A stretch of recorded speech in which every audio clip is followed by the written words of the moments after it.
ನಮಸ್ತೆ. ಇವತ್ತು ನಾವು ಇಂಟರ್ನಲ್ ಮಾರ್ಕ್ಸ್ ಹಾಕೋದು ಹೇಗೆ, ಅಟೆಂಡೆನ್ಸ್ ಹಾಕೋದು ಹೇಗೆ ಅನ್ನೋದನ್ನ ಒಂದು ಡೆಮೋ ತೋರಿಸ್ತಾ ಇದೀವಿ. ಫಸ್ಟ್ ಇವಾಗ ನಾವು ಇಂಟರ್ನಲ್ ಡೆಮೋ ಮಾರ್ಕ್ಸ್ ಹಾಕ್ಬೇಕಾಗಿರೋದು second sem, fourth sem, six sem B ಎಗೆ ಮತ್ತೆ second sem B A, second sem M A, fourth sem M ಎಗೆ. Second sem M A, fourth sem M ಎಗೆ ಕೋರ್ಸ್ ಮ್ಯಾಪ್ ಆಗಿರುತ್ತೆ. First sem, second sem B ಎಗೂ course map ಆಗಿರುತ್ತೆ. First ಎಲ್ಲಿ course map ಆಗಿದೆ ಅಂತ ಹೋಗೋದಿಕ್ಕೆ ಫಸ್ಟ್ ಪ್ರಿನ್ಸಿಪಲ್ ಲಾಗಿನ್ಗೆ ಹೋಗ್ಬೇಕು.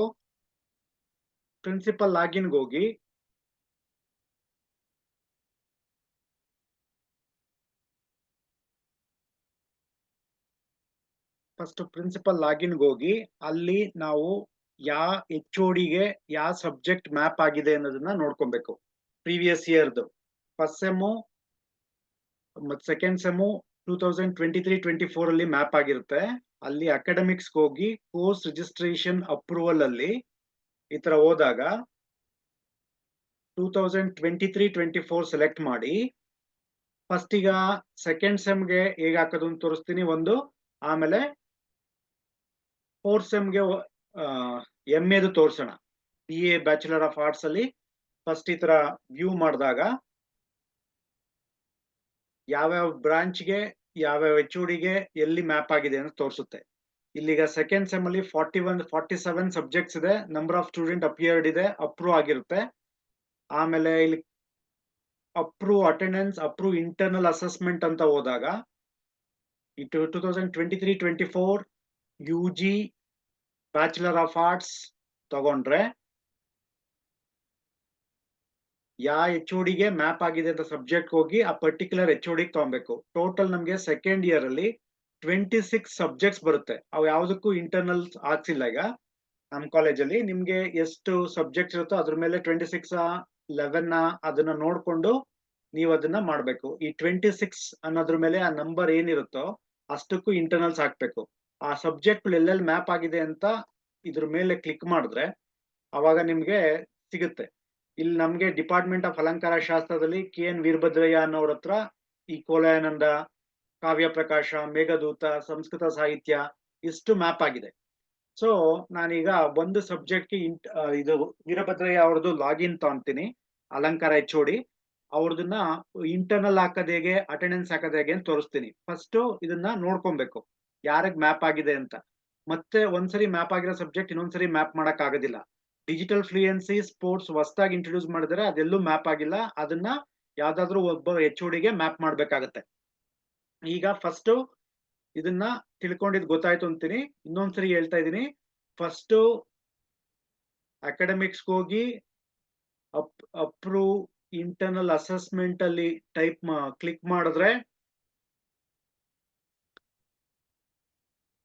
ಅದು ಲೋಡ್ ಆಗುತ್ತೆ. ಆ ಪರ್ಟಿಕ್ಯುಲರ್ ಸೆಮ್ ಹೋದಾಗಿ ಅಲ್ಲಿ ನಂಬರ್ ಆಫ್ ಪೇಪರ್ಸ್ ಮೇಲೆ ಹೊಡೆದ್ರೆ ಯಾವ್ಯಾವ ಬ್ರಾಂಚ್ ನ ಎಲ್ಲೆಲ್ಲಿ ಮ್ಯಾಪ್ ಆಗಿದೆ ಅಂತ ಗೊತ್ತಾಗುತ್ತೆ.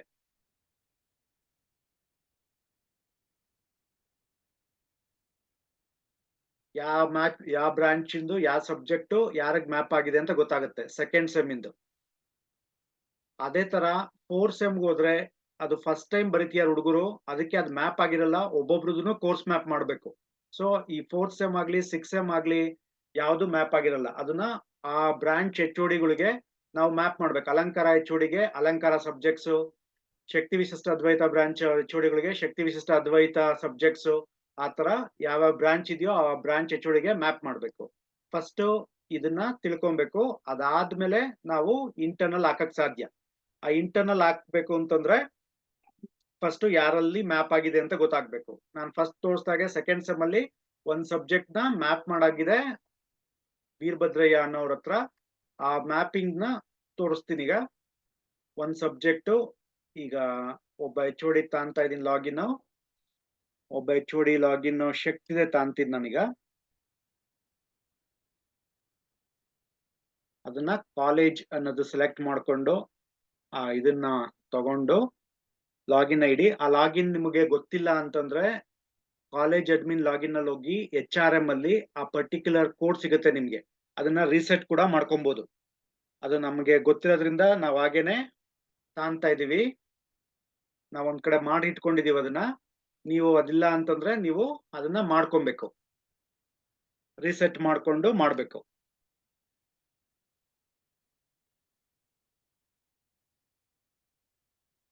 ಆ ಲಾಗಿನ್ ಆದ್ಮೇಲೆ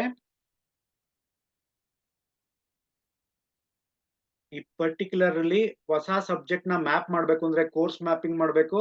ಆಲ್ರೆಡಿ ಈಗ ಸೆಕೆಂಡ್ ಸೆಮ್ ಅಲ್ಲಿ ನಾನು ತೋರಿಸ್ದಾಗೆ ಕೋರ್ಸ್ ಪ್ಲಾನ್ ಹೋದ್ರೆ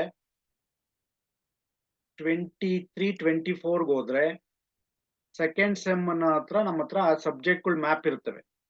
ಈ ಸೆಕೆಂಡ್ ಸೆಮ್ ಅಲ್ಲಿ ಒಂದ್ ಸಬ್ಜೆಕ್ಟ್ ಈಗ ವ್ಯುತ್ಪತ್ತಿ ಪಾದ ಅನ್ನೋ ಒಂದು ಸಬ್ಜೆಕ್ಟ್ ಗೆ ಆಲ್ರೆಡಿ ಮ್ಯಾಪ್ ಆಗಿದೆ. ಇದು ಈ ಸಬ್ಜೆಕ್ಟ್ ಗೆ ಇಂಟರ್ನಲ್ ಅಸೆಸ್ಮೆಂಟ್ ಪ್ಲಾನ್ ಆಲ್ರೆಡಿ ಆಗಿದೆ. ಅದು ಹೇಗಾಗಿರುತ್ತೆ ಅಂತ ಒಂದ್ಸರಿ ಬೇಕಾದ್ರೆ ಚೆಕ್ ಮಾಡ್ಬೋದು. C1 ಗೆ 20 ಅಂತ ಕೊಡಬೇಕು, C2 ಗೆ 20 ಅಂತ ಕೊಡಬೇಕು. ಮ್ಯಾಪ್ ಆಗಿರ್ಲಿಲ್ಲ ಅಂತಂದ್ರೆ ಇದು ಆಲ್ರೆಡಿ ಮ್ಯಾಪ್ ಆಗಿದೆ. ಸೆಕೆಂಡ್ ಸೆಮ್ ಇಂದು ಎಲ್ಲಾ ಸಬ್ಜೆಕ್ಟ್ ಮ್ಯಾಪ್ ಆಗಿರುತ್ತೆ. ಎರಡೆರಡು ಸಬ್ಜೆಕ್ಟ್ ಮ್ಯಾಪ್ ಆಗಿಲ್ಲ, ಅದನ್ನು ತೋರಿಸ್ತೀನಿ. ಇಲ್ಲಿ ಮ್ಯಾಪ್ ಆಗಿದ್ರೆ ಈ ತರ ಕಾಂಪೊನೆಂಟ್ಸ್ ಇರುತ್ತೆ. C1 ಟೆಸ್ಟ್ ಇರುತ್ತೆ, C2 ಅಸೈನ್ಮೆಂಟ್ ಇರುತ್ತೆ, ಅದು ಸೆಮಿನಾರ್. ಇದು ಬಂದು PG ಆಗಿರೋದ್ರಿಂದ 3 ಕಾಂಪೊನೆಂಟ್ ಇರುತ್ತೆ. UG ಆದ್ರೆ 2 ಕಾಂಪೊನೆಂಟ್ ಇರುತ್ತೆ.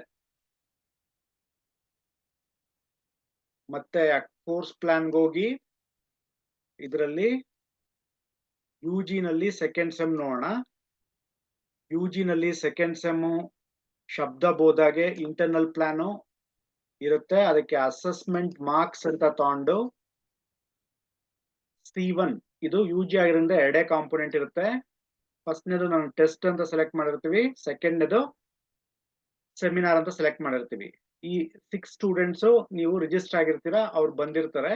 ಅವ್ರಿಗೆ ಮಾರ್ಕ್ಸ್ ಅವರು ಎಷ್ಟು ಸ್ಕೋರ್ ಮಾಡಿರ್ತಾರೆ 20ಗೆ ಅದನ್ನ ನೀವು ಅಲ್ಲಿ ಹಾಕ್ಬೇಕಾಗತ್ತೆ. ನಮ್ಮ ಹುಡುಗರು ಹಾಕಿರೋದ್ ನನ್ನ ಹತ್ರ ಲಿಸ್ಟ್ ಇದೆ. ಆ ಲಿಸ್ಟ್ ಮೇಲೆ ನಾವು ಕೊಡ್ತಾ ಹೋಗ್ತಾ ಇದೀವಿ.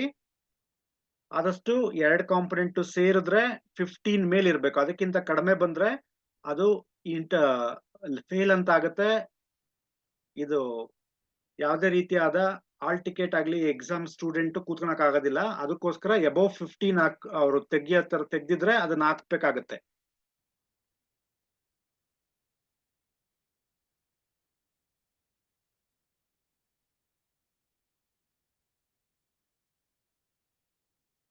ಆತರ ಹಾಕಿದ್ಮೇಲೆ ಸೇವ್ ಅಂತ ಕೊಡ್ಬೇಕು.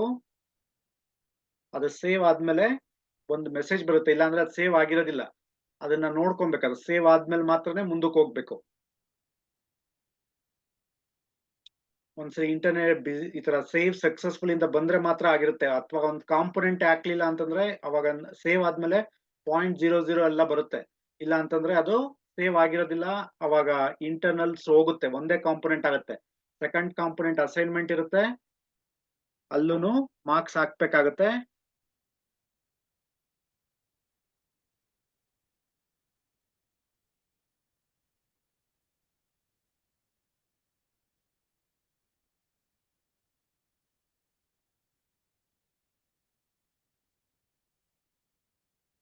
ಎರಡು ಕಾಂಪೊನೆಂಟ್ ಹಾಕಿದ್ರೆ ಒಂದು ಸಬ್ಜೆಕ್ಟ್ ಇಂಟರ್ನಲ್ ಮಾರ್ಕ್ಸ್ ಆಯ್ತು.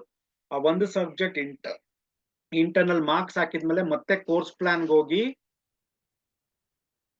ಆ ಪರ್ಟಿಕ್ಯುಲರ್ ಸಬ್ಜೆಕ್ಟ್ ಯಾವ್ದು ಹಾಕಿರ್ತೀರಾ ಆ ಸಬ್ಜೆಕ್ಟ್ ಇಂದು ಶಬ್ದ ಬೋಧ ಹಾಕಿದ್ದೀಗ ಆ ಶಬ್ದ ಬೋಧಾಗೆ ಅಟೆಂಡೆನ್ಸ್ ಹಾಕ್ಬೇಕು. ಸ್ಟೂಡೆಂಟ್ಸ್ ಎಷ್ಟು ಅಟೆಂಡ್ ಆಗಿರ್ತಾರೆ ಪರ್ ಸೆಮಿಸ್ಟರ್ಗೆ ನಮ್ಗೆ 45 ಆಗ್ಬೇಕು. ಆ 45 ನ ಸೆಲೆಕ್ಟ್ ಮಾಡಿ ಅವರು 75% ಗಿಂತ ಜಾಸ್ತಿ ಅಟೆಂಡೆನ್ಸ್ ಇರಬೇಕು. ನಮ್ಮಲ್ಲಿ ಅಟೆಂಡ್ ಆಗಿರುವಂತದನ್ನು ನಾವು ಹಾಕ್ತಾ ಇದೀವಿ. ಅವ್ರು ಎಷ್ಟು ಅಟೆಂಡ್ ಆಗಿರ್ತಾರೆ ಅದನ್ನ ಹಾಕ್ಬೇಕು. ಬಿಲೋ 75 ಬಂದ್ರು ಆಲ್ ಟಿಕೆಟ್ ಜನರೇಟ್ ಆಗೋದಿಲ್ಲ. ಇದನ್ನ ಸೇವ್ ಮಾಡಿದ್ಮೇಲೆ ಇಂಟರ್ನಲ್ ಹಾಕಿದ್ದಾಯ್ತು ಒಂದ್ ಸಬ್ಜೆಕ್ಟ್ಗೆ. ಅದೇ ರೀತಿ ಅಟೆಂಡೆನ್ಸ್ ಹಾಕಿದ್ದಾಯ್ತು. ಇದು ಆಗಿದ್ಮೇಲೆ ಪ್ರಿನ್ಸಿಪಲ್ ಲಾಗಿನ್ ಓಪನ್ ಮಾಡಿ ಅದನ್ನ ಅಪ್ರೂವ್ ಕೊಡ್ಬೇಕು. ಇದನ್ನ ಲಾಗೌಟ್ ಮಾಡಿ ಒಂದೊಂದು ಸಬ್ಜೆಕ್ಟ್ ನೇ ಚೆಕ್ ಮಾಡ್ತಾ ಕೊಡ್ಬೇಕು. ಪ್ರಿನ್ಸಿಪಲ್ ಲಾಗಿನ್ ತಗೊಂಡು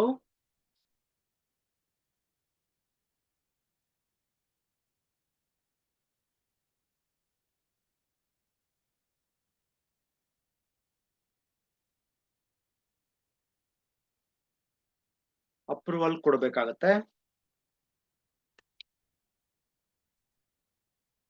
ಇಲ್ಲಿ ಅಕಾಡೆಮಿಕ್ಸ್ ಹೋಗಿ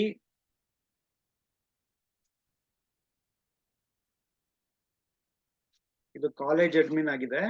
ಪ್ರಿನ್ಸಿಪಲ್ ಲಾಗಿನ್ ಹೋಗ್ಬೇಕು.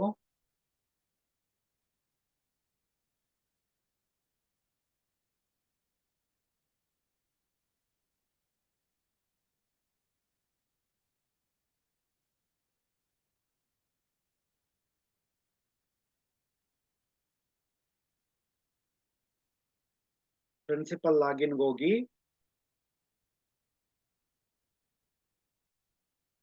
ಕೋರ್ಸ್ ಅಪ್ರೂವಲ್ ಕೊಟ್ಟಾದ್ಮೇಲೆ ಅದು ಪೂರ್ತಿ ಆ ಹುಡುಗಂದು ಅಪ್ರೂವಲ್ ಆದಾಗೆ ಅಲ್ಲಿ ಅದೇ ತರ ಎಲ್ಲಾ ಸಬ್ಜೆಕ್ಟ್ ಮಾಡ್ಬೇಕು. ಈಗ ತೋರಿಸಿದ್ದು ಯುಜಿಗೆ ಒಂದು ಸಬ್ಜೆಕ್ಟ್ ಯಾವ್ದು ಅಪ್ರೂವಲ್ ಇಲ್ವೋ ಅದನ್ನು ತೋರಿಸ್ತೀನಿ. ಅಪ್ರೂವ್ ಅಟೆಂಡೆನ್ಸ್ ಮಾಡ್ಬೇಕು, ಅಪ್ರೂವ್ ಇಂಟರ್ನಲ್ ಅಸೆಸ್ಮೆಂಟ್ ಮಾಡ್ಬೇಕು. ಫಸ್ಟ್ ಗೆ ಇಂಟರ್ನಲ್ ಅಸೆಸ್ಮೆಂಟ್ ಕರೆಕ್ಟ್ ಆಗಿದ್ಯಾ ಅಂತ ಚೆಕ್ ಮಾಡ್ಕೊಳೋದು. ಹೇಗೆ ಅಂದ್ರೆ 2023-24 ಯುಜಿ ಬ್ಯಾಚುಲರ್ ಆಫ್ ಆರ್ಟ್ಸ್ ಅಂತ ತಾಂಡ್ಮೇಲೆ ವ್ಯೂ ಅಂತ ಬರುತ್ತೆ. ಈಗ ನಾವು ಒಂದ್ ಸಬ್ಜೆಕ್ಟ್ ಹಾಕಿದೀವಿ ಸೆಕೆಂಡ್ ಸೆಮ್ಗೆ, ಅದಕ್ಕೆ ಇಲ್ಲಿ ಒಂದ್ ಸಬ್ಜೆಕ್ಟ್ ಕೋರ್ಸ್ ಸಬ್ಮಿಟೆಡ್ ಮಾಡಕ್ಕೆ ಇದೆ. 26 ಇತ್ತು ಮೊದಲು, ಈಗ 21 ಆಗಿದೆ. ಈಗ ಅಪ್ರೂವ್ ಇಂಟರ್ನಲ್ ಅಸೆಸ್ಮೆಂಟ್ ಅಂತ ಇಲ್ಲಿ ಹೋದ್ರೆ ಪರ್ಟಿಕ್ಯುಲರ್ ಆಗಿ ನಾವೇನ್ ಚೆಕ್ ಮಾಡ್ಬೇಕು ಅಂದ್ರೆ, ನಮ್ಮ ಹತ್ರ 6 ಸ್ಟೂಡೆಂಟ್ಸ್ ಇದ್ರು, ಎರಡೆರಡು ಕಾಂಪೊನೆಂಟ್ ಹಾಕಿದೀವಿ ಅಂದ್ರೆ 12 ಕಾಂಪೊನೆಂಟ್ ಮಾರ್ಕ್ಸ್ ಮ್ಯಾಕ್ಸಿಮಮ್ ಇಲ್ಲಿದೆ. ಎಲ್ರಿಗೂ 15 ಮೇಲ್ ಬಂದಿದ್ಯಾ ಅಂತ ನೋಡ್ಬೇಕು. ಬಂದಿದೆ, ಕರೆಕ್ಟ್ ಆಗಿದೆ ಅಂತಂದ್ರೆ ಆಗ ಬಂದಿದೆ ನಮ್ಮಲ್ಲಿ, ಸೊ ಸೇವ್ ಮಾಡ್ಬೇಕು. ಒಂದೊಂದ್ಸರಿ ಇಂಟರ್ನೆಟ್ ಎರರ್ ಇದ್ದಾಗ ಸೇವ್ ಆಗಿರೋದಿಲ್ಲ, ಅವಾಗ ಇನ್ನೂ ಒಂದ್ಸರಿ ಕೊಟ್ಟು ಸೇವ್ ಮಾಡ್ಬೇಕು. ಇದನ್ನ ನೋಡಿದಾಗ್ಲೇ ಗೊತ್ತಾಗೋದು. ಒಂದ್ ಸಬ್ಜೆಕ್ಟ್ ಆಗ್ತಿದ್ದಂಗೆನೆ ಪ್ರಿನ್ಸಿಪಲ್ ಅಲ್ಲಿ ಅಪ್ರೂವಲ್ ಕೊಡ್ತಾ ಹೋಗ್ಬೇಕು. ಎಲ್ಲಾನು ಒಂದೇ ಸರಿ ಕೊಡಕ್ ಹೋದ್ರೆ ಚೆಕ್ ಮಾಡೋದ್ ಕಷ್ಟ ಆಗುತ್ತೆ. ಇಲ್ಲಿ ಅಪ್ರೂವ್ ಸಬ್ಮಿಟೆಡ್ ಅಂತ ಇಲ್ಲಿ ಸೇವ್ ಅಂತ ಸಕ್ಸಸ್ಫುಲಿ ಅಂತ ಬರೋವರೆಗೂ ವೇಟ್ ಮಾಡ್ಬೇಕು. ಇಂಟರ್ನೆಟ್ ಸ್ಲೋ ಇದ್ದಾಗ ಅದು ಲೇಟ್ ಆಗುತ್ತೆ. ಇಲ್ಲಿ ಮತ್ತೆ ಅಪ್ರೂವ್ ಅಟೆಂಡೆನ್ಸ್ ಹೋಗ್ಬೇಕು. ಅದೇ ಸಬ್ಜೆಕ್ಟ್ ಒಂದ್ ಸಬ್ಜೆಕ್ಟ್ ಆಗ್ತಿದ್ದಾಗೇನೆ 2023-24 UG bachelor of arts view ಅಂತ ಕೊಟ್ಟಾದ್ಮೇಲೆ ಇಂಟರ್ನೆಟ್ ಬರುತ್ತೆ. ಇಲ್ಲಿ ಒಂದ್ ಸಬ್ಜೆಕ್ಟ್ ಬರ್ತಿದೆ, ಯಾಕಂದ್ರೆ ಈಗ ಒಂದ್ ಸಬ್ಜೆಕ್ಟ್ ಇಂಟರ್ನಲ್ಸ್ ಹಾಕಿರೋದ್ರಿಂದ. ಅಪ್ರೂವ್ ಪೆಂಡಿಂಗ್ ಅಟೆಂಡೆನ್ಸ್ ಕೊಟ್ರೆ ಆ 4 ಜನದ್ದು ಅಟೆಂಡೆನ್ಸ್ ಇರುತ್ತೆ. ಇದು ಅಬೌವ್ 70 ಇದ್ರೆ 75 ಇದ್ದಾಗ ಅಪ್ರೂವ್ ಅಂತ ಕೊಡ್ಬೇಕು. ಆಗ ಆ ಸಬ್ಜೆಕ್ಟ್ ಅಟೆಂಡೆನ್ಸ್ ಮತ್ತೆ ಇಂಟರ್ನಲ್ಸ್ ಆಗ್ದಾಗ ಆಯ್ತು. ಇದು ಸೆಕೆಂಡ್ ಸೆಮ್ದು ಒಂದ್ ಸಬ್ಜೆಕ್ಟ್. ಈಗ ಸೆಕೆಂಡ್ ಸೆಮ್ ಅಲ್ಲಿ 2 ಸಬ್ಜೆಕ್ಟ್ ನ ಹೇಗೆ ಮ್ಯಾಪ್ ಮಾಡ್ಬೇಕು ಅಂತ ತೋರಿಸ್ತೀನಿ. ಅದೇ ರೀತಿ ಎಲ್ಲಾ ಸೆಮಿಸ್ಟರ್ದು ಮ್ಯಾಪ್ ಮಾಡ್ಕೊಳೋದು, ಮತ್ತೆ ಅದೇ ರೀತಿ ಬೇರೆ ತರ ಇರುವಂತ ಸಬ್ಜೆಕ್ಟ್ಸ್ಗಳನ್ನ ಇಂಟರ್ನಲ್ಸ್ ಮತ್ತೆ ಅಟೆಂಡೆನ್ಸ್ ಹಾಕೋದಾಗಿರುತ್ತೆ. ಯಾವ 2 ಸಬ್ಜೆಕ್ಟ್ ನಮ್ಮ ಹತ್ರ ಇನ್ನು ಮ್ಯಾಪ್ ಆಗಿಲ್ಲ ಅಂತ ನೋಡ್ಕೊಳೋದಕ್ಕೆ ಮತ್ತೆ ಪ್ರಿನ್ಸಿಪಲ್ ಹತ್ರ ಹೋಗಿ ಪ್ರಿನ್ಸಿಪಲ್ ಲಾಗಿನ್ ಅಲ್ಲಿ ಚೆಕ್ ಮಾಡಿ ಆ 2 ಸಬ್ಜೆಕ್ಟ್ ನ ಒಂದ್ ಕಡೆ ನೋಟ್ ಮಾಡ್ಕೊಂಡು ಕೋಡ್ ನ ಯಾವ್ದಾದ್ರು ಒಬ್ಬ ನಿಮ್ ಕಾಲೇಜ್ HOD ಗೆ, ಅದು ಜನರಲ್ ಸಬ್ಜೆಕ್ಟ್ ಆಗಿರೋದ್ರಿಂದ ಯಾವ್ದಾದ್ರು ಒಂದು ಸಬ್ಜೆಕ್ಟ್ ಗೆ ನಿಮಗೆ ಗೊತ್ತಿರ್ಬೇಕು. ಅದು ಯಾವಾಗ್ಲೂ ಗ್ಯಾಪ್ ನೆಟ್ಕೊಳಕಲ್ಲ. ನೆಕ್ಸ್ಟ್ ಸೆಮಿಸ್ಟರ್ ಗೆ ಇದೇ ಆಗಿರೋದ್ರಿಂದ ಇಲ್ಲಿ ಅಪ್ರೂವ್ ಅಟೆಂಡೆನ್ಸ್ ಅಥವಾ ಇಂಟರ್ನಲ್ಸ್ ಅಲ್ಲಿ ನೋಡ್ಬೇಕಾದ್ರೆ ಯಾರಿಗೆ ಮ್ಯಾಪ್ ಆಗಿದೆ ಅಂತ ನೋಡ್ಕೊಬೇಕು. ಯಾವ 2 ಸಬ್ಜೆಕ್ಟ್ ಮ್ಯಾಪ್ ಮಾಡ್ಬೇಕೀಗ ಸೆಕೆಂಡ್ ಸೆಮ್ ಅಲ್ಲಿ ಅದನ್ನ ತೋರಿಸ್ತಾ ಇದ್ದೀನಿ. ಅದೇ ರೀತಿ 4 ಸೆಮ್ 6 ಸೆಮ್ ನ ನಿಮ್ಮ ಸಬ್ಜೆಕ್ಟ್ HOD ಗಳಿಗೆ ಮ್ಯಾಪ್ ಮಾಡಬಹುದು. ಈಗ 25 ಸಬ್ಜೆಕ್ಟ್ ಅಲ್ಲಿ 24-3 ಆಗಿರುತ್ತೆ. ಇನ್ 2 ಸಬ್ಜೆಕ್ಟ್ ಮಾತ್ರ ಹೊಸದಾಗಿ ಸೇರಿರೋದು. ಡಿಜಿಟಲ್ ಫ್ಲೂಯೆನ್ಸಿ ಪಾರ್ಟ್ 2 ಆ ಕೋಡ್ ನ ಒಂದ್ ಕಡೆ ಬರ್ಕೊಬೇಕು. 21DF8 ಇದನ್ನ ನಾನು ಇಲ್ಲಿ ಸೇವ್ ಮಾಡ್ಕೊಂತ ಇದ್ದೀನಿ. ಅದನ್ನ ಮ್ಯಾಪ್ ಮಾಡೋದಕ್ಕೆ ಈ ಕೋಡು ಸ್ಪೋರ್ಟ್ಸ್ NCC ಕಲ್ಚರ್ ಇದನ್ನ ಕೂಡ ಒಂದ್ ಕಡೆ ಮ್ಯಾಪ್ ಮಾಡ್ಕೊಂತ ಇದ್ದೀನಿ. ಇದು ಡಿಜಿಟಲ್ ಫ್ಲೂಯೆನ್ಸಿ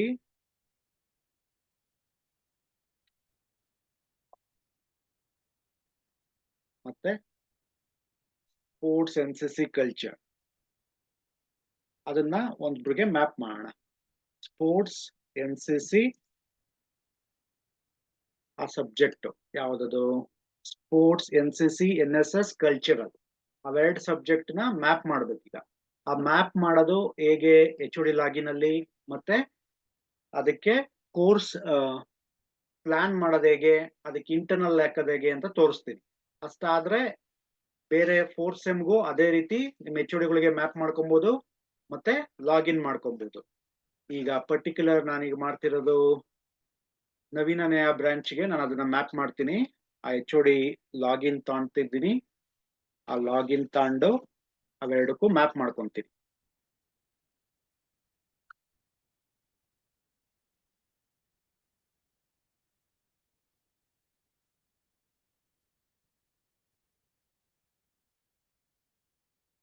ಈ ತರ ಹೋದಾಗ ಇಲ್ಲಿ ಕೋರ್ಸ್ ಮ್ಯಾಪಿಂಗ್ ಅಂತ ಇರುತ್ತೆ. ಯಾವ್ದು 4th ಸೆಮ್ ಅಲ್ಲೂ ಇದೇ ರೀತಿ ಮಾಡ್ಕೊಬೇಕು, 6th ಸೆಮ್ಗೂ ಇದೇ ರೀತಿ ಮಾಡ್ಕೊಬೇಕು. ಈಗ ಸೆಕೆಂಡ್ ಸೆಮ್ 2 ಸಬ್ಜೆಕ್ಟ್ ನ ಮ್ಯಾಪ್ ಮಾಡಕ್ ತೋರಿಸ್ತಾ ಇದ್ದೀನಿ. ಮ್ಯಾಪ್ ನ್ಯೂ ಕೋರ್ಸ್ ಅಂತ ಹೋಗಿ ಇಲ್ಲಿ ಯಾವ ಡಿಪಾರ್ಟ್ಮೆಂಟ್ ಅಲ್ಲಿ ಬರುತ್ತೆ ಅದು ಅಂತ ನೋಡ್ಕೊಬೇಕು. ಫಸ್ಟ್ ಈಗ ನಾವು ಮಾಡ್ತಾ ಇರೋದು ಯಾವ್ದನ್ನ ಮ್ಯಾಪ್ ಮಾಡ್ತಾ ಇದೀವಿ ಅಂತಂದ್ರೆ ಡಿಜಿಟಲ್ ಫ್ಲೂಯೆನ್ಸಿ ಪಾರ್ಟ್ 2 ನ ಮ್ಯಾಪ್ ಮಾಡ್ತಾ ಇದೀವಿ. ಸೊ ಡಿಜಿಟಲ್ ಫ್ಲೂಯೆನ್ಸಿ ಅನ್ನೋ ಡಿಪಾರ್ಟ್ಮೆಂಟ್ ಇಲ್ಲಿ ಮಾಡಿರ್ತಾರೆ. ಡಿಪಾರ್ಟ್ಮೆಂಟ್ ಆಫ್ ಡಿಜಿಟಲ್ ಫ್ಲೂಯೆನ್ಸಿಗೆ ಹೋಗ್ಬೇಕು. ಇಲ್ಲಿ ನಮ್ದು ಸ್ಕೀಮು 22-23 ಇದು. ಆ ಮ್ಯಾಪ್ಗೆ 22-23 ಬರುತ್ತೆ. ಪ್ರೋಗ್ರಾಮ್ ಲೆವೆಲ್ UG ಅಂತ ತಗೊಂಡಾಗ ಅಲ್ಲಿ ತೋರಿಸುತ್ತೆ. UG ಅಂತ ಬಂದು ವ್ಯೂ ಅಂತ ಕೊಟ್ಟಾಗ ಡಿಜಿಟಲ್ ಫ್ಲೂಯೆನ್ಸಿ ಪಾರ್ಟ್ 2 ಅಂತ ಕಾಣ್ತಾ ಇದೆ. ಅದರಲ್ಲಿ ಕೋಡ್ ಯಾವ್ದಿದೆ ನಾವು ಸೆಲೆಕ್ಟ್ ಮಾಡಿರೋದು 21B 2DF8 21B 2DF8 ಅನ್ನೋದನ್ನ ಸೆಲೆಕ್ಟ್ ಮಾಡಿ ಇಲ್ಲಿ ಮ್ಯಾಪ್ ಅಂತ ಕೊಟ್ರೆ ಆಗ ಅದು ಆ HODಗೆ ಮ್ಯಾಪ್ ಆಗುತ್ತೆ. ಆ HODಗೆ ಮ್ಯಾಪ್ ಆದ್ಮೇಲೆ ನೀವು ಮತ್ತೆ ಕೋರ್ಸ್ ಪ್ಲಾನ್ ಅಂತ ಬಂದು ಆ ಪರ್ಟಿಕ್ಯುಲರ್ ಸಬ್ಜೆಕ್ಟ್ 21D 21B ಅಂತ ಹೊಡೆದಾಗ ಅಲ್ಲಿ ಸಿಗುತ್ತೆ ಡಿಜಿಟಲ್ ಫ್ಲೂಯೆನ್ಸಿ ಅಂತ. ಅಕಸ್ಮಾತ್ ಆತರ ನೋಡಕ್ ಆಗ್ಲಿಲ್ಲ ಅಂತಂದ್ರೆ ಈ ತರನು ನೋಡಬಹುದು. ಇಲ್ಲಿ ಬಂದು ಕೂತಿದೆ 21B2 ಈಗ ಸೆಲೆಕ್ಟ್ ಮಾಡಿದೆ ಸೆಕೆಂಡ್ ಸೆಮ್ದು. ಇದನ್ನ internal assessment plan first time ಮಾಡೋದ್ರಿಂದ ಸೆಟ್ ಮಾಡೋದು ಹೇಗೆ ಅಂತ ತೋರಿಸ್ತೀನಿ. ಇದಕ್ಕೆ ಕಾಂಪೊನೆಂಟ್ ಇರುತ್ತೆ. ಆ ಕಾಂಪೊನೆಂಟ್ ಮೇಲೆ ಕ್ಲಿಕ್ ಮಾಡಿ ಆ ಕಾಂಪೊನೆಂಟ್ ನ ನಾವು ಸೆಟ್ ಮಾಡಬೇಕು. ಆ ಕಾಂಪೊನೆಂಟ್ ಹಾಕಿದ ಮೇಲೆ ಅಸೆಸ್ಮೆಂಟ್ ಮಾರ್ಕ್ಸ್ ಅಟೆಂಡೆನ್ಸ್ ಹಾಕಕ್ಕಾಗೋದು. ಬೇರೆ ಯಾವಕ್ಕೆಲ್ಲ ಫಸ್ಟ್ ಆಗಿರುತ್ತೆ. ಸೆಕೆಂಡ್ ಸೆಮ್ ಆದ್ರೆ ಇಲ್ಲಿ ಒಂದೇ ಕಾಂಪೊನೆಂಟ್ ಇರುತ್ತೆ 20 ಮಾರ್ಕ್ಸ್ಗೆ. ಅದು ಯಾವ್ದಾಗಿರುತ್ತೆ ಅಂದ್ರೆ ಟೆಸ್ಟ್ ಆಗಿರುತ್ತೆ. ಇಲ್ಲಿ ಕಾಂಪೊನೆಂಟ್ 20 ಇದ್ರೆ 20ನೇ ಸೆಲೆಕ್ಟ್ ಮಾಡಬೇಕು, ಆಡ್ ಮಾಡಬೇಕು, ಇಲ್ಲಿ ಸಬ್ಮಿಟ್ ಮಾಡಬೇಕು. ಬೇರೆ ಸಬ್ಜೆಕ್ಟ್ಗಳಿಗೆ ನಿಮ್ಗೆ 2 ಕಾಂಪೊನೆಂಟ್ ಬರುತ್ತೆ C1 C2 ಅಂತ. ಇದು ಬರೀ 50 ಮಾರ್ಕ್ಸ್ ಆಗಿರುತ್ತೆ ಡಿಜಿಟಲ್ ಫ್ಲೂಯೆನ್ಸಿ. ಅದಕ್ಕೆ ಬರೀ 20 ಕಾಂಪೊನೆಂಟ್ ಇರುತ್ತೆ ಇದಕ್ಕೆ. ಆ 20 ಕಾಂಪೊನೆಂಟ್ ಆದ್ಮೇಲೆ ಮತ್ತೆ ಅಕಾಡೆಮಿಕ್ಸ್ ಹೋಗಿ ಕೋರ್ಸ್ ಪ್ಲಾನ್ಗೆ ಹೋಗಿ ಆ ಪರ್ಟಿಕ್ಯುಲರ್ ಸಬ್ಜೆಕ್ಟ್ ನ ತಗೊಂಡ್ರೆ ನಿಮ್ಮ ಹುಡುಗರೆಲ್ಲ ಅದಕ್ಕೆ ಸಿಗ್ತಾರೆ. ಇದು ಫಸ್ಟ್ ಇಯರ್ದು. ಇದು ಫಸ್ಟ್ ಇಯರ್ ಬೇಡ, ಸೆಕೆಂಡ್ ಇಯರ್ ಡಿಜಿಟಲ್ ಫ್ಲೂಯೆನ್ಸಿ ಇಲ್ಲಿದೆ. ಇಲ್ಲಿ ಅಸೆಸ್ಮೆಂಟ್ ಮಾರ್ಕ್ಸ್ ಅಂತ ಹೋದ್ರೆ ಇಲ್ಲಿ ಒಂದೇ ಕಾಂಪೊನೆಂಟ್ C1 ಟೆಸ್ಟ್. ಅವಾಗ ನಿಮ್ಗೆ ಟೋಟಲ್ ಎಲ್ಲಾರು ಸಿಗ್ತಾರೆ. ಟೋಟಲ್ ನಮ್ಮಲ್ಲಿ 47 ಜನ ಕಟ್ಟಿದ್ದಾರೆ. ಆ 47 ಜನಕ್ಕೂ ನೀವು ಒಂದೇ ಸರಿ ಮಾರ್ಕ್ಸ್ ಹಾಕ್ಬೇಕಾಗತ್ತೆ. ಫಸ್ಟ್ ಇಲ್ಲಿ ಎಷ್ಟು ಸ್ಕೋರ್ ಮಾಡಿದ್ದಾರೆ ನಮ್ digital fluency multiple choice questions ಮಾಡಿದ್ದು ಅವರೆಲ್ಲ ಚೆನ್ನಾಗಿ ಬರೆದಿದ್ದಾರೆ. ಅದರಲ್ಲಿ ತೋರಿಸ್ಕೊಡ್ತಾ ಇದೀನಿ. ಇದಕ್ಕೆ 20ಗೆ ಮಿನಿಮಮ್ 15 ಆದ್ರೂ ಹಾಕೋದು ಬರ್ಬೇಕು ಅವರು. ಅವಾಗ ಮಾತ್ರನೇ ಅವ್ರಿಗೆ ಎಕ್ಸಾಮ್ ಬರೆಯೋದಕ್ಕೆ ಎಲಿಜಿಬಲ್ ಇರ್ತಾರೆ. ನಮ್ಗೆ ಬಂದಿರೋಂತ ಮಾರ್ಕ್ಗಳು ನಾನು ಹಾಕೊಂಡು ಹೋಗ್ತಾ ಇದೀನಿ ಈಗ.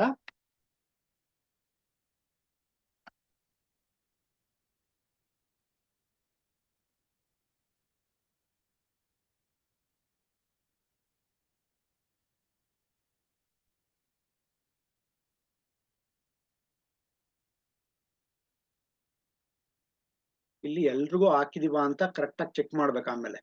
ಯಾಕೆ ಅಂತಂದ್ರೆ ಬೇರೆ ಪೇಜ್ಗೆ ಹೋಗುತ್ತೆ. ಜಾಸ್ತಿ ನಂಬರ್ ಸ್ಟೂಡೆಂಟ್ಸ್ ಇದು ಕಾಮನ್ ಸಬ್ಜೆಕ್ಟ್ ಆಗಿರೋದ್ರಿಂದ ಎಲ್ರಿಗೂ ಬರುತ್ತೆ.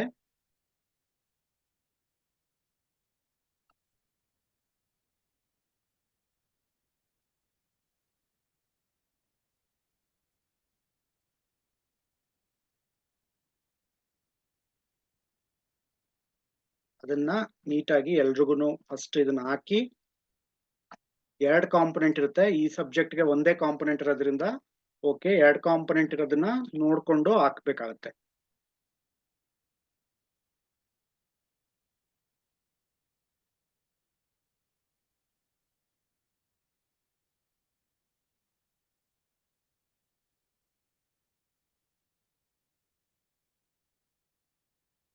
ನಿಮ್ಗೆ ಪೂರ್ತಿ ಎಷ್ಟು ಸ್ಟ್ರೆಂತ್ ಇರ್ತಾರೋ ಸೆಕೆಂಡ್ ಸೆಮ್ ಅಲ್ಲಿ ಅಷ್ಟು ಜನನು ಈ ಸಬ್ಜೆಕ್ಟ್ ಇರುತ್ತೆ, ಅಷ್ಟು ಜನಕ್ಕೂ ಮಾರ್ಕ್ಸ್ ಹಾಕ್ಬೇಕು.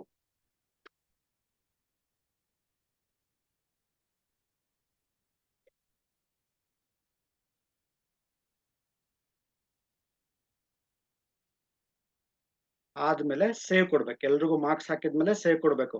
ಅಕಸ್ಮಾತ್ ಯಾರಿಗಾದ್ರೂ ಮಾರ್ಕ್ಸ್ ಹಾಕ್ಲಿಲ್ಲ ಅಂದ್ರೆ ಅವ್ರದ್ದು ಈ ಆಲ್ ಟಿಕೆಟ್ ಬರೋದಿಲ್ಲ. ನೀಟಾಗಿ ನೋಡ್ಕೊಂಡು ಅದ್ ಸೇವ್ ಆಗೋವರೆಗೂ ವೆಯ್ಟ್ ಮಾಡ್ಬೇಕು. ಅಲ್ಲಿ ಮೆಸೇಜ್ ಬಂದ ಮೇಲೆನೆ ನೀವು ಬೇರೆದಕ್ಕೆ ಹೋಗ್ಬೇಕು. ಹಾಕಿದ ತಕ್ಷಣ ಅದು ಸೇವ್ ಆಗೋದಿಲ್ಲ, ತಾಣುತ್ತೆ, ಟೈಮ್ ತಾಣುತ್ತೆ. ಒಂದ್ 5 ನಿಮಿಷ ತಾಣುತ್ತೆ, ಒಂದೊಂದ್ಸರಿ 2 ನಿಮಿಷಕ್ಕೆ ಆಗುತ್ತೆ.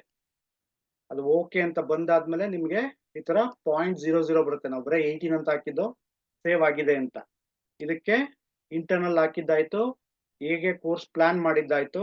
ನೆಕ್ಸ್ಟ್ ಮತ್ತೆ ಅದೇ ಕೋರ್ಸ್ ಪ್ಲಾನ್ಗೆ ಹೋಗಿ ಈ ಪರ್ಟಿಕ್ಯುಲರ್ ಅಟೆಂಡೆನ್ಸ್ ಅವಾಗ್ಲೇ ಹಾಕ್ಬೇಕು, ಇಲ್ಲಾಂದ್ರೆ ಅದು ಮಿಸ್ ಆಗುತ್ತೆ. ಡಿಜಿಟಲ್ ಫ್ಲೂಯೆನ್ಸಿ ಅಟೆಂಡೆನ್ಸ್ ಈ ಸೆಮಿಸ್ಟರ್ ಅಲ್ಲೂ ನಾವು 45 ಮೆಂಬರ್ಸ್ಗೆ ಅಟೆಂಡೆನ್ಸ್ ಹಾಕ್ತಾ ಇದೀವಿ. 45 ಕ್ಲಾಸಸ್ಗೆ ಎಷ್ಟು ಅಟೆಂಡ್ ಆಗಿದ್ದಾರೆ ಅಂತ. ಇದು 70% ಮೇಲೆ ಅವ್ರು ಅಟೆಂಡ್ ಆಗಿದ್ರೆ ಮಾತ್ರ ಎಕ್ಸಾಮ್ ಬರೆಯೋದಕ್ಕೆ ಎಲಿಜಿಬಲ್. ನಮ್ಮ ಹುಡುಗರು ಅಟೆಂಡ್ ಆಗಿರುವಂತದನ್ನ ನಾನು ಹಾಕ್ತಾ ಇದ್ದೀನಿ.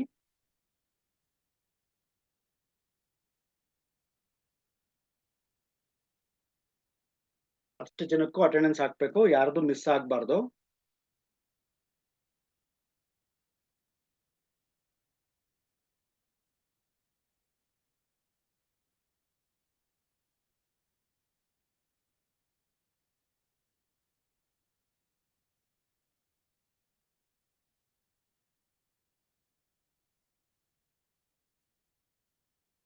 ಲಾಸ್ಟ್ನೇದು ಒಂದೊಂದ್ಸರಿ ಸೇವ್ ಆಗೋದಿಲ್ಲ, ಈಚೆ ಕರ್ಸರ್ ತಂದು ಆಮೇಲೆ ಅಟೆಂಡೆನ್ಸ್ ಹಾಕ್ಬೇಕು. ಅದಕ್ಕೆ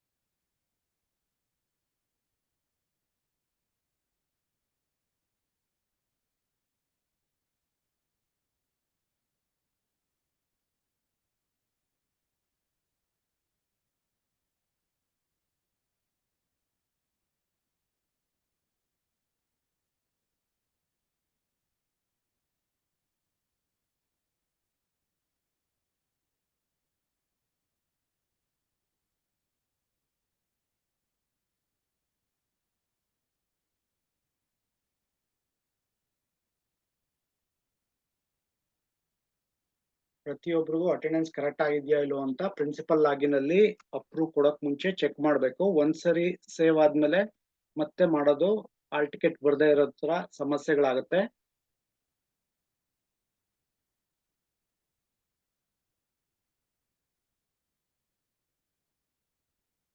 ಎಲ್ಲಾರ್ದು ಆದ್ಮೇಲೆ 47 ಮೆಂಬರ್ಸ್ ಎಕ್ಸಾಮ್ ತಗೊಂಡಿದ್ದಾರೆ ಟೋಟಲ್, ಅದನ್ನ ಸೇವ್ ಕೊಡ್ತಾ ಇದ್ದೀನಿ. ಈ ಸೇವ್ ಅದು ಬರೋವರೆಗೂ ವೇಟ್ ಮಾಡಬೇಕು. ಸಕ್ಸಸ್ಫುಲಿ ಅಂತ ಬಂದ ಮೇಲೆನೆ ನಾವು ಅದು ಮುಂದೆ ಹೋಗ್ಬೇಕು. ಸೇವ್ ಸಕ್ಸಸ್ಫುಲಿ ಅಂತ ಬರ್ದೇನೆ ನೀವೇನಾದ್ರೂ ಲಾಗ್ಔಟ್ ಆದ್ರೆ ಅವಾಗ ಅದು ಆಗಿರೋದಿಲ್ಲ, ಪ್ರಿನ್ಸಿಪಲ್ ಲಾಗಿನ್ ಬಂದಿರೋದಿಲ್ಲ. ಈಗ ನಾವು ಡಿಜಿಟಲ್ ಫ್ಲೂಯೆನ್ಸಿ ಸೆಕೆಂಡ್ ನ ಕೋರ್ಸ್ ಮ್ಯಾಪ್ ಮಾಡ್ದೋ ಜೊತೆಗೆ ಕೋರ್ಸ್ ಪ್ಲಾನ್ಗೆ ಹೋಗಿ ಅದನ್ನ ಸೆಟ್ ಮಾಡಿ ಅದಕ್ಕೆ ಮಾರ್ಕ್ಸ್ ಹಾಕಿದೀವಿ. ಈಗ ಅದನ್ನ ಪ್ರಿನ್ಸಿಪಲ್ ಲಾಗಿನ್ ಅಲ್ಲಿ ಚೆಕ್ ಮಾಡಿ ಅಪ್ರೂವ್ ಕೊಡ್ಬೇಕು. ಪ್ರಿನ್ಸಿಪಲ್ ಲಾಗಿನ್ಗೆ ಹೋಗಿ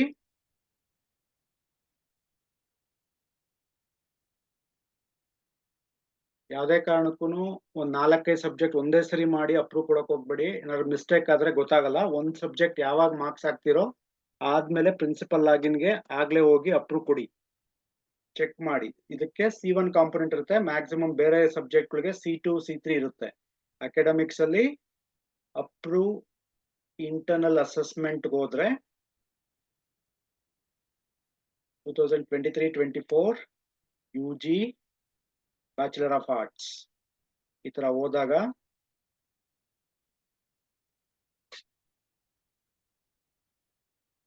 ಈಗ 2ನೇ ಸಬ್ಜೆಕ್ಟ್ ಹಾಕಿದೀವಿ. ಅವಾಗ್ಲೇ 25 ಬರ್ತಿತ್ತು, ಈಗ 24 ಆಗಿದೆ. 2ನೇ subject digital fluency pending internal attendance ಅಂತ ಹೋದಾಗ ಇಲ್ಲಿ ನಿಮ್ಗೆ 47 ಜನ ಇರ್ಬೇಕು, ಒಂದೇ ಕಾಂಪೊನೆಂಟ್ ಆಗಿರೋದ್ರಿಂದ. ಅದನ್ನ ಫಸ್ಟ್ ಚೆಕ್ ಮಾಡ್ಬೇಕು 47 ಜನಕ್ಕೂ ಬಿದ್ದಿದ್ಯಾ ಅಂತ. ನಿಮ್ ಕಾಲೇಜಲ್ಲಿ 15 ಜನ ಏನಾದ್ರು ಕಟ್ಟಿದ್ರೆ 15 ಕಾಂಪೊನೆಂಟ್ ನೋಡ್ಬೇಕು. ಎಲ್ರಿಗೂ C1 ಇದೆಯಾ ಅಂತ ನೋಡಿ.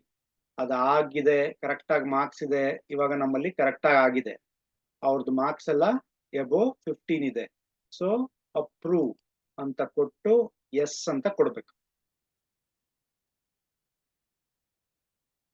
ಇದನ್ನ ಫಸ್ಟ್. ನೆಕ್ಸ್ಟ್ ಅಟೆಂಡೆನ್ಸ್ ನ ಅವಾಗ್ಲೇ ಚೆಕ್ ಮಾಡ್ಬೇಕು. ಅಟೆಂಡೆನ್ಸ್ ನ ಅಪ್ರೂವ್ ಅಟೆಂಡೆನ್ಸ್ ಅಕಾಡೆಮಿಕ್ಸ್ ಅಲ್ಲಿ ಅಪ್ರೂವ್ ಅಟೆಂಡೆನ್ಸ್ ಅಂತ ಹೋದಾಗ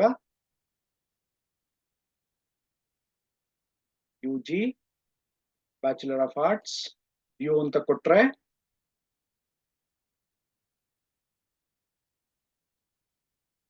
ಇಲ್ಲೂ 2ನೇ ಸಬ್ಜೆಕ್ಟ್ ಬಂದಿದೆ.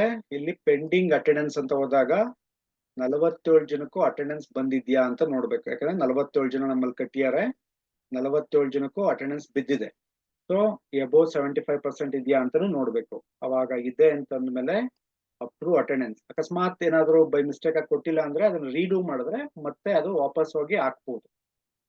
ಇಷ್ಟು ಹೇಗೆ ಇಂಟರ್ನಲ್ ನ ಅಟೆಂಡೆನ್ಸ್ ಹಾಕೋದು, ಮತ್ತೆ ಇಂಟರ್ನಲ್ಸ್ ಹಾಕೋದು, ಅದಾದ್ಮೇಲೆ ಕೋರ್ಸ್ ಪ್ಲಾನ್ ಮಾಡೋದು, ಕೋರ್ಸ್ ಮ್ಯಾಪ್ ಮಾಡೋದು ಅನ್ನೋದಕ್ಕೆ ಒಂದು ಸ್ಮಾಲ್ ವಿಡಿಯೋ ಮಾಡಿದ್ದೀನಿ.